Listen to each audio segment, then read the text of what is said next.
Hello friends, welcome back to psychology in Tamil. நான் doctor Jitendra. நம்ம thinking பற்றி பார்த்துட்டு இருக்கோம்.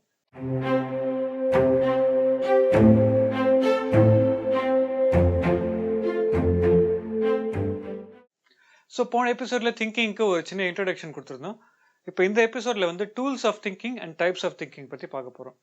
முதல்ல டூல்ஸ் ஆஃப் திங்கிங். டூல்ஸ் அப்படின்னு இந்த இடத்துல எதை சொல்கிறோம் அப்படின்னு பார்த்தீங்கன்னா, திங்கிங் அப்படின்ற ப்ராசஸ் நடக்கிறதுக்கு என்னென்ன விதமான விஷயங்கள் நம்மளுடைய மூளைக்குள்ள நடக்குது அப்படின்றத பற்றி தான் நம்ம பார்க்க போகிறோம்.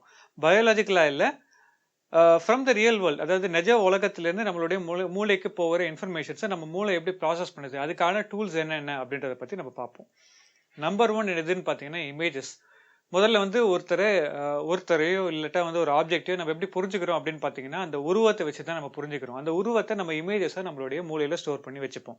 ஃபார் எக்ஸாம்பிள், ஃபோன்னா எப்படி இருக்கும், கேமரானா எப்படி இருக்கும், டோர்னா எப்படி இருக்கும், இருக்கு இல்லைங்களா?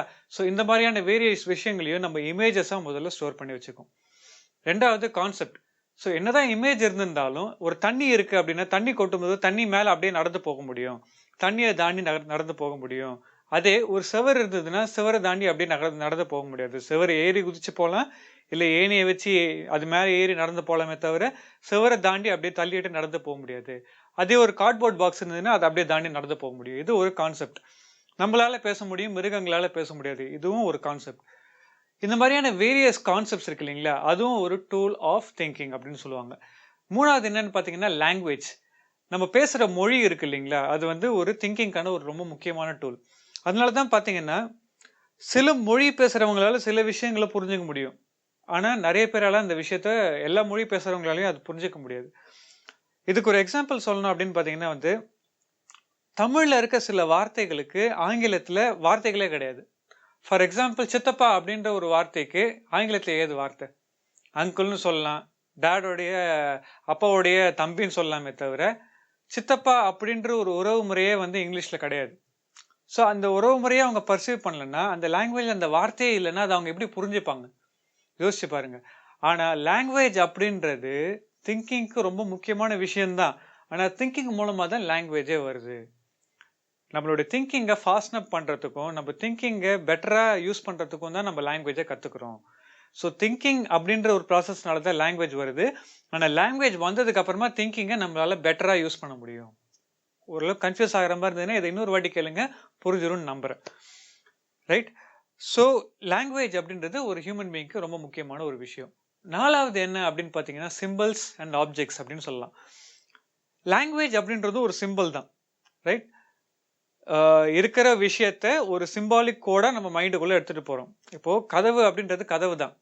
ஃபார் எக்ஸாம்பிள், ரிமோட் அப்படின்றது ஒவ்வொரு லாங்குவேஜில் ஒவ்வொரு மாதிரி சொல்லுவாங்க. இப்போது பேனா இருக்குது, எழுதுகோல். ரைட்? எழுதுகோல்னு சொல்லலாம், பேனான்னு சொல்லலாம். ஆனால் பேனா அப்படின்றது ஒரே ஆப்ஜெக்ட் தான். அதுக்கு நம்ம கொடுத்துக்கிற விதவிதமான சிம்பிள்ஸ் தான் இந்த லாங்குவேஜ். யோசிச்சு பார்த்தீங்கன்னா, அந்த பேனாக்கு கொடுக்குற மைண்டில் நம்ம ரெப்ரசன்டேஷனை கொடுக்குற விதவிதமான சிம்பிள்ஸ் தான் இந்த பெயர்கள். ரைட்? ஆனால் இந்த பெயர் இல்லைனாலும் அந்த பொருள் இருக்கும். கரெக்டா? ஸோ மொழியை தவிர மற்ற எந்த சிம்பிளை யோசித்து யூஸ் பண்ணி நம்ம ஒரு விஷயத்தை புரிஞ்சுக்கிட்டாலும் அது சிம்பாலிக் வே ஆஃப் அண்டர்ஸ்டாண்டிங் அப்படின்னு சொல்லலாம். ரைட்? இப்போ ஃபார் எக்ஸாம்பிள், காது கேளாதவர்களால் வந்து சிம்பிள் வந்து கைகளால் வந்து சில விஷயத்த புரிய வைப்பாங்க மற்றவங்களுக்கு. ஸோ அந்த இடத்துல என்ன யூஸ் பண்ணுறாங்க? அவங்க சிம்பிளை ஒரு லாங்குவேஜாக யூஸ் பண்ணுறாங்க, ஒரு டூலாக யூஸ் பண்ணுறாங்க. ரைட்? ஸோ இதெல்லாம் தான் வந்து டூல்ஸ் ஆஃப் திங்கிங். இந்த டூல்ஸை நம்ம இன்னும் நிறைய விதங்களில் கிளாஸிஃபை பண்ண முடியும். ஒவ்வொருத்துக்கு கீழேயும் நிறைய பிரான்ச்சஸ் எடுத்துகிட்டு வர முடியும். ஒரு ஈஸியான விதத்தில் அண்டர்ஸ்டாண்ட் பண்ணிக்கிறதுக்கு உங்களுக்கு சிம்பிளாக டாப் லெவலில் இருக்க 4 டூல்ஸை மட்டும் சொல்லியிருக்கேன். So types of thinking. Number 1, associative thinking அப்படின்னு சொல்லுவாங்க. அதாவது ஒரு செயல் நடக்குது, அந்த செயல் மூலமாக என்ன நடக்குது அப்படின்றத அசோசியேட் பண்ணி அதோட சேர்த்து வச்சு நம்ம புரிஞ்சுக்கிறோம். ஒரு குழந்தை போய் நெருப்பை தொடுது, தொட்டவுடனே சுட்டுருது அந்த குழந்தைக்கு. ஸோ அந்த குழந்தை என்ன தெரிஞ்சுக்குது? நெருப்புனா சுடும், அடுத்த முறையிலேருந்து தொடக்கூடாது அப்படின்னு தெரிஞ்சுக்கும். ஸோ இப்போ அந்த குழந்தை நெருப்பை மட்டும் கற்றுக்கிட்டு இருக்கா? கிடையாது. நெருப்பு மாதிரி இருக்க மற்ற விஷயங்களையும் தெரிஞ்சிருக்கும். இப்போ வந்து இந்த கடைகள் எல்லாம் வந்து ஒரு லைட் வைக்கிறாங்க, அப்படியே பார்க்கறதுக்கு நெருப்பு மாதிரியே இருக்கும். நம்ம குழந்தைகள் கூப்பிட்டு போனீங்கன்னு வச்சுக்கோங்களேன், அந்த குழந்தை அது பக்கத்துலேயே போகாது. ஏன்னா குழந்தை என்ன நினைக்கும்? அதுவும் நெருப்பு, அதை தொட்டா வந்து என்ன ஆகிடும்? கை சுட்டுரும், அதனால நம்ம அதை போய் தொடக்கூடாது அப்படின்ற ஒரு நம்பிக்கையில் அந்த குழந்தை இருக்கும். ஸோ அந்த குழந்தை அதை போய் தொடாது. ஸோ அசோசியேட்டிவ்ல அது மட்டும் இல்லாமல் அதை சார்ந்த பல விஷயங்களையும் நம்ம அசோசியேட் பண்ணி கற்றுப்போம். ரைட்? 2 perceptual thinking.